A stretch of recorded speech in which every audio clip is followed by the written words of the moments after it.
Hello everyone. So today in this video we will going to discuss about intelligence bureau.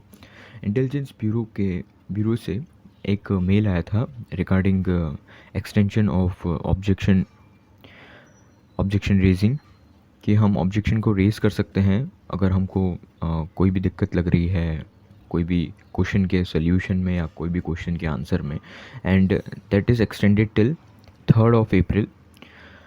तो आज 3rd अप्रैल है, आप देख सकते हैं आज मैं सुबह 8:21 AM पे रिकॉर्डिंग कर रहा हूँ और आज 11:55 PM तक का हमारे पास टाइम है। ठीक है, अब देखिए यहाँ पर सबसे बड़ी दिक्कत क्या आ रही है कि अगर हम ऑब्जेक्शन को रेज़ कर रहे हैं तो उसके लिए हमको आंसर की चाहिए कि हमारी रिस्पॉन्स शीट चाहिए कि हम कौन से क्वेश्चन के लिए ऑब्जेक्शन रेज़ करना चाहते हैं। तो रिस्पॉन्स शीट यहाँ पर अवेलेबल नहीं है। सेकेंडली, अगर हमने रिस्पॉन्स शीट पहले ही डाउनलोड कर ली थी, दैट इज़ 31 मार्च से पहले जब उनका विंडो था पहले वाला, उस टाइम पे जब हमने आंसर की या अपनी रिस्पॉन्स शीट डाउनलोड कर ली थी, और जैसे कि मैंने भी कर रखी है, और अगर उसके रिगार्डिंग मेरे को कोई ऑब्जेक्शन को रेज़ करना है तो देखिए जैसे ये वाला जो क्वेश्चन है जो भी मैं आपको सॉल्व करके बताऊंगा यहीं पे इसी वीडियो में, ये वाले क्वेश्चन में मल्टीपल आंसर करेक्ट हैं।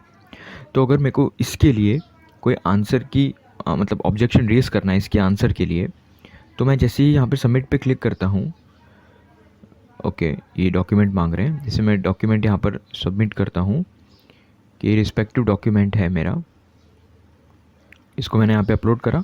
अब मैं यहाँ पे सबमिट पे क्लिक कर रहा हूँ तो ये हो ही नहीं रहा, ये एरर बता रहा है बार बार। तो ना तो ऑब्जेक्शन रेज़ हो रहा है और ना ही रिस्पॉन्स शीट मिल रही है। तो ये जो डेट एक्सटेंड करी है ये पता नहीं किस रीज़न से करी है, मतलब इसका जो पर्पस है वो फुलफ़िल नहीं हो रहा है। देखिए अब जिस मैं क्वेश्चन की बात कर रहा था वो क्वेश्चन ये है, अगर आपने शिफ्ट 2 में पेपर दिया होगा 23 मार्च का, तो आपकी शिफ्ट में पेपर आया होगा, ये रीजनिंग का पेपर है, रीजनिंग का क्वेश्चन है ये वाला। देखिए यहाँ पर क्या कहा है, 8 friends A to H sits around a circular table, all of them are facing center। तो अगर हम सर्कुलर अरेंजमेंट में अगर 8 लोगों को बिठाएं तो 1 2 3 4 5 6 7 8 सबके सब अंदर देख रहे हैं। ठीक है, तो उसके हिसाब से जो कंडीशंस लिखी हैं वो मैं यहाँ पे रीड कर रहा हूँ। Only 3 person are sitting between G and D। G और D के बीच में कितने लोग हैं? सिर्फ 3 लोग हैं। और हमको ये मालूम है कि अगर हम 8 पर्सन की बात करते हैं और 3 का गैप होता है तो वो दोनों आपस में एक दूसरे को देख रहे होते हैं, फेस कर रहे होते हैं। D is second to the right of F। C is an immediate neighbour of D। C और D साथ में है।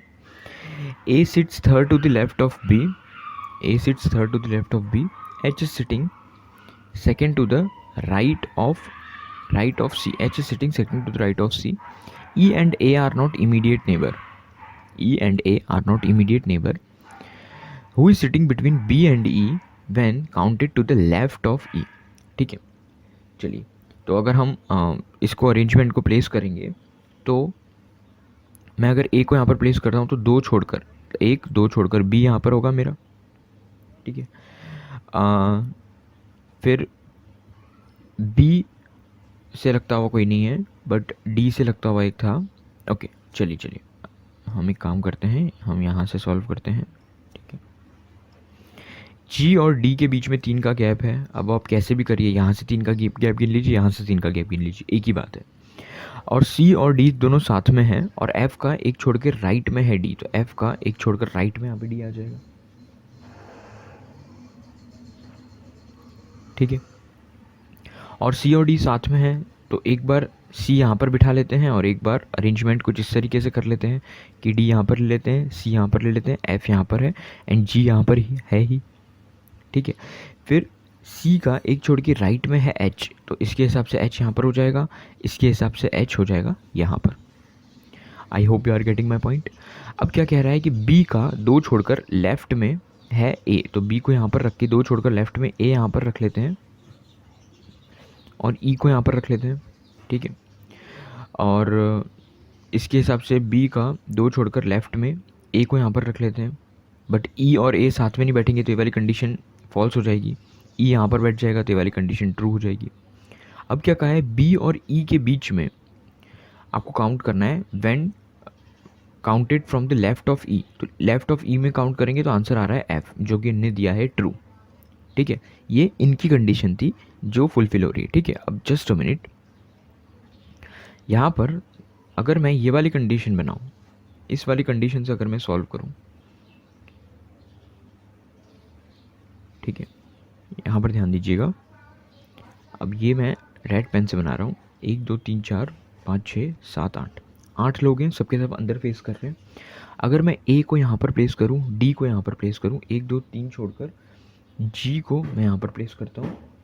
ठीक है, सी ये रहा, बी ये रहा, देन एच मेरा ये रहा, ई और एफ मेरा ये रहा। ठीक है, तो देखो अब मैं हम एक एक करके कंडीशंस सारी चेक करते हैं। देखिए ये जो है एफ का, एफ के सेकंड टू द राइट में डी है, तो एफ ये रहा, सेकंड टू द राइट में उसका डी है, ये वाली कंडीशन हो गई। सी और डी साथ में है, तो देखो सी और डी साथ में है। बी का 2 छोड़ के लेफ्ट में है ए, तो बी का 1 2 छोड़ के लेफ्ट में है ए। ठीक है, सी के सेकंड टू द राइट में है एच, ये वाला, तो सी के सेकंड टू द राइट में है एच। ए और ई साथ में नहीं है, तो ए और ई साथ में नहीं है। जी और डी के बीच में 3 का गैप है, तो जी और डी के बीच में या तो 1 2 3 ऐसे गिन लो, या 1 2 3 ऐसे गिन लो। ठीक है, अब देखिए बी और ई के बीच में कौन बैठा है, तो बी और ई के बीच में कौन बैठा है when counted to the left of E. तो ई के लेफ्ट से जब आप काउंट करोगे तो जी और एच दोनों बैठे हैं। तो मैंने ऑप्शन में जी देखा, जी मार्क कर दिया, आप देख सकते हैं ऑप्शन नंबर 3 मैंने मार्क करा है, बट आंसर एफ आ रहा है। तो आंसर एफ भी राइट है, आंसर जी और एच भी राइट है। तो इस पर्टिकुलर क्वेश्चन के लिए मेरे को ऑब्जेक्शन रेज करना था, बट ना तो ऑब्जेक्शन रेज हो पा रहा है, ना ही रिस्पॉन्स शीट वापस से जनरेट हो पा रही है। So I be should listen to this. अगर आप इस वीडियो को थोड़ा सा शेयर कर देंगे, या आप अपने एंड से अपने तरीके से कोई ऑब्जेक्शन रेज कर देंगे, ईमेल कर देंगे, तो बहुत अच्छी तरीके से हम रिज़ल्ट एक्सपेक्ट कर सकते हैं। नहीं तो हमारा एक क्वेश्चन भी जा रहा है, और जिन लोगों की रिस्पॉन्स शीट बाकी है वो लोग रिस्पॉन्स शीट भी अपनी नहीं जनरेट कर पा रहे हैं। I hope you are getting my point. अगर आपको लगा होगा कि ये वीडियो में कुछ सेंस बना है, then do like this video, and please आप अपने एंड से थोड़ा सा एफर्ट डाल के आईबी को मेल कर सकते हैं, या फिर आप अपने एंड से कुछ भी ऑब्जेक्शन रेज कर सकते हैं regarding this. I hope you are getting my point. Thanks for listening to me patiently. Thank you so much.